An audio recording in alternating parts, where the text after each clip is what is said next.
contacto con Gretel Ledo, nuestra especialista, nuestra politóloga, economista. Gretel, buen día, ¿cómo estás? Buen día, bueno, saludos, están ahí en el piso, me dijeron Fer, John y Pablo, así que... Así es, la delantera de Independiente. A ver, decime por favor, explícamelo, porque desde que leímos acá con Pablo el eje de lo que iba a ser tu charla de hoy, dijimos, ¿pero estas dos cosas pueden ir de la mano o son paralelas? Y como las paralelas nos enseñaron en geografía, que nunca se juntan o se juntan en el infinito, ¿no? ¿Economía y dignidad humana pueden ir de la mano? Sí, tienen que ir obligatoriamente de la mano en un círculo virtuoso. Hoy estamos atravesando un círculo vicioso en la economía.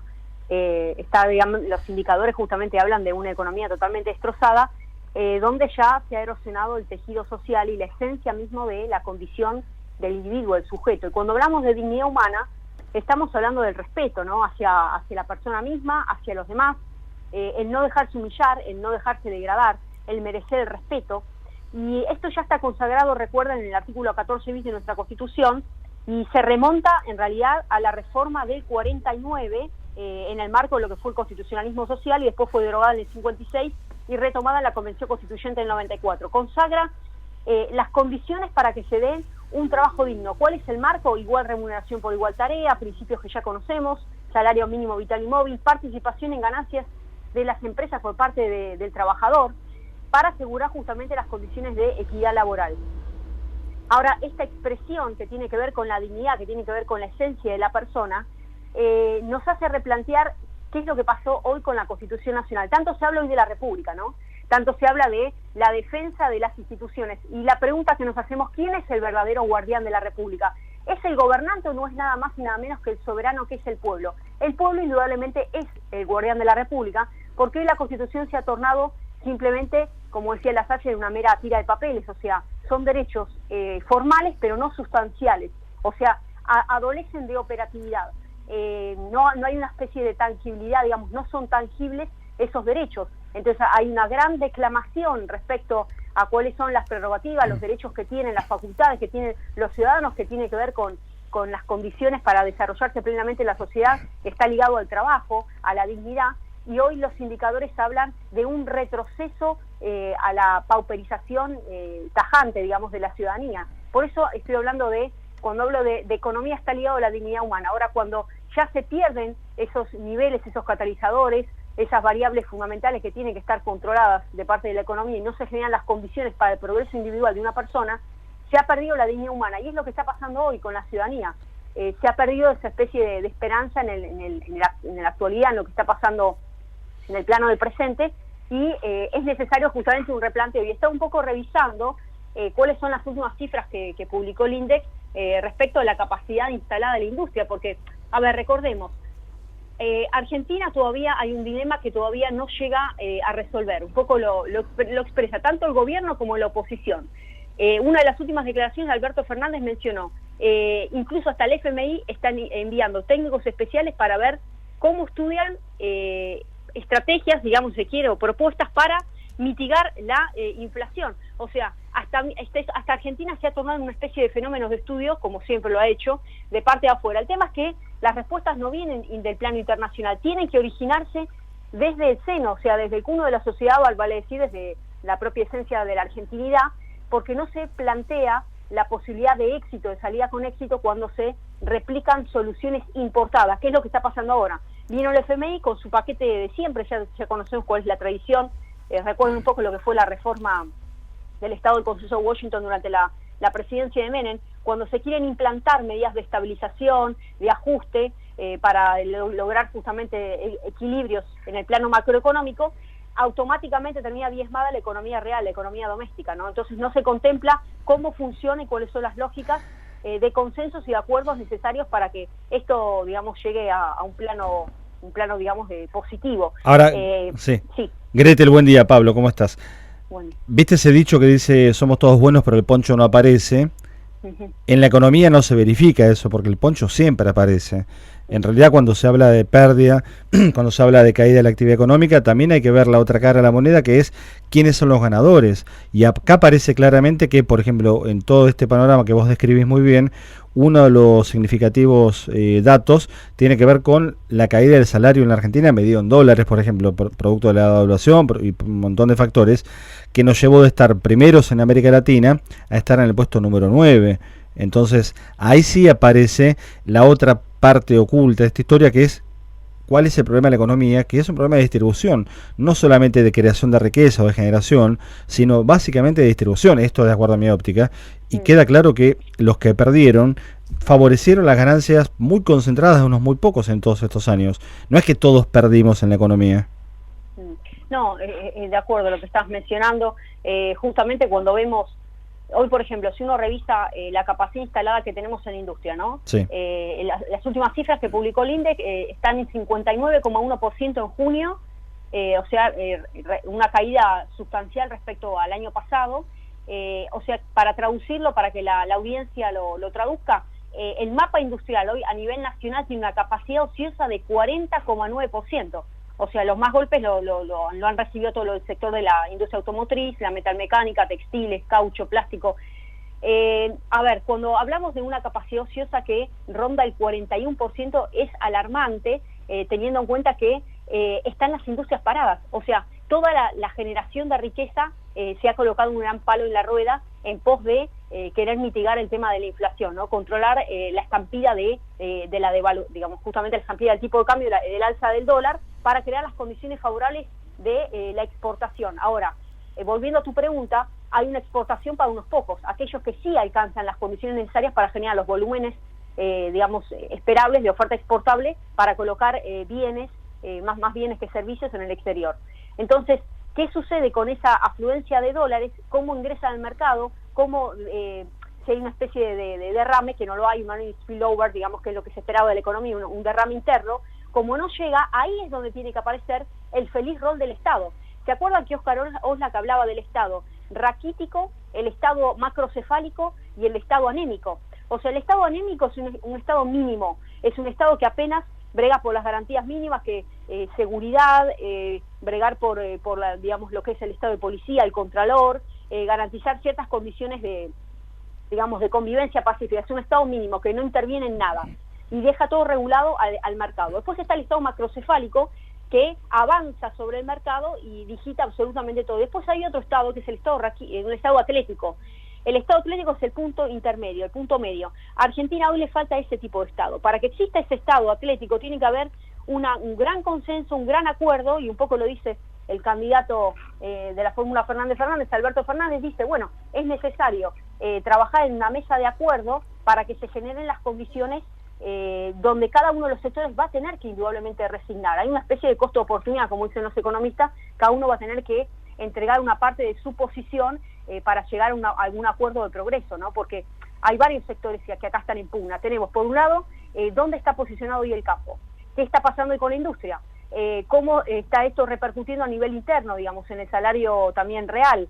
Entonces, esos acuerdos hacen que algunos de los jugadores van a tener que mover parte de sus intereses en pos de construir algo más bien más comunitario. Entonces ahí es donde está el rol del Estado activo, ¿me explico? Sí, sí. Recuerden, por ejemplo, en el plan quinquenal, siempre lo menciono, de Perón, el primer plan quinquenal, cómo él estaba trabajando esa gran afluencia de dólares que generaba el campo, cómo eso llovía y, digamos, de alguna manera lo redireccionaba para un desarrollo de industria interna. Eso es lo que le está faltando a Argentina, porque nuestra matriz, ya tradicionalmente, históricamente, no ha nunca dado una vuelta, no ha virado de manera sustancial. Entonces, es difícil que hoy pueda tener una gran competitividad nuestra industria nacional, así como está.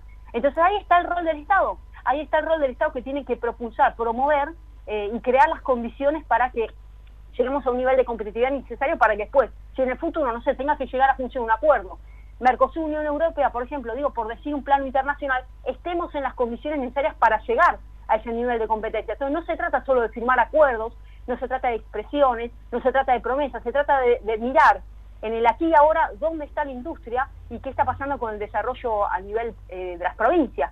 Entonces no es una cuestión meramente volitiva, sino como Estado, cuáles son las condiciones que genero y cuál es mi rol activo para que ese actor tome el lugar de protagonismo necesario. ¿Me explico? Además, claro, perfecto. Nos hemos también tragado el sapo de la idea de un Estado que tenía que retirarse de la actividad porque era grande, porque era lento, porque era burocrático. Y la verdad es que los ejemplos del primer mundo, del mundo desarrollado, demuestran que aquellas economías que han superado crisis, que han salido de situaciones traumáticas, han tenido estados muy fuertes, y los países más desarrollados tienen un estado muy presente en la innovación, en el desarrollo, en el financiamiento, cuando no directamente en la producción directamente.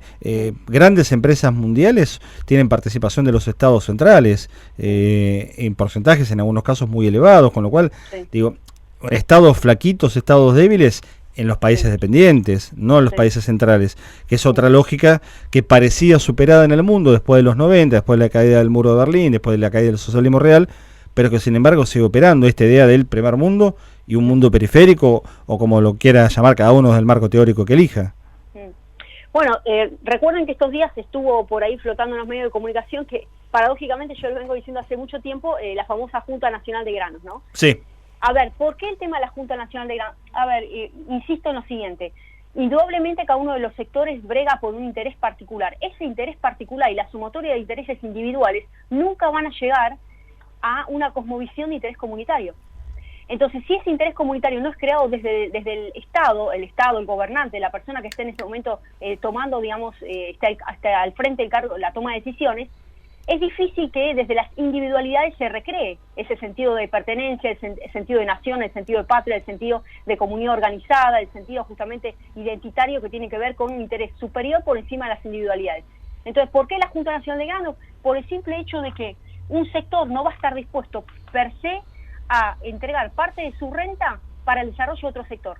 ¿Me explico? O sea, la desigualdad existe siempre que no haya una intervención directa para mitigar o paliar esa desigualdad.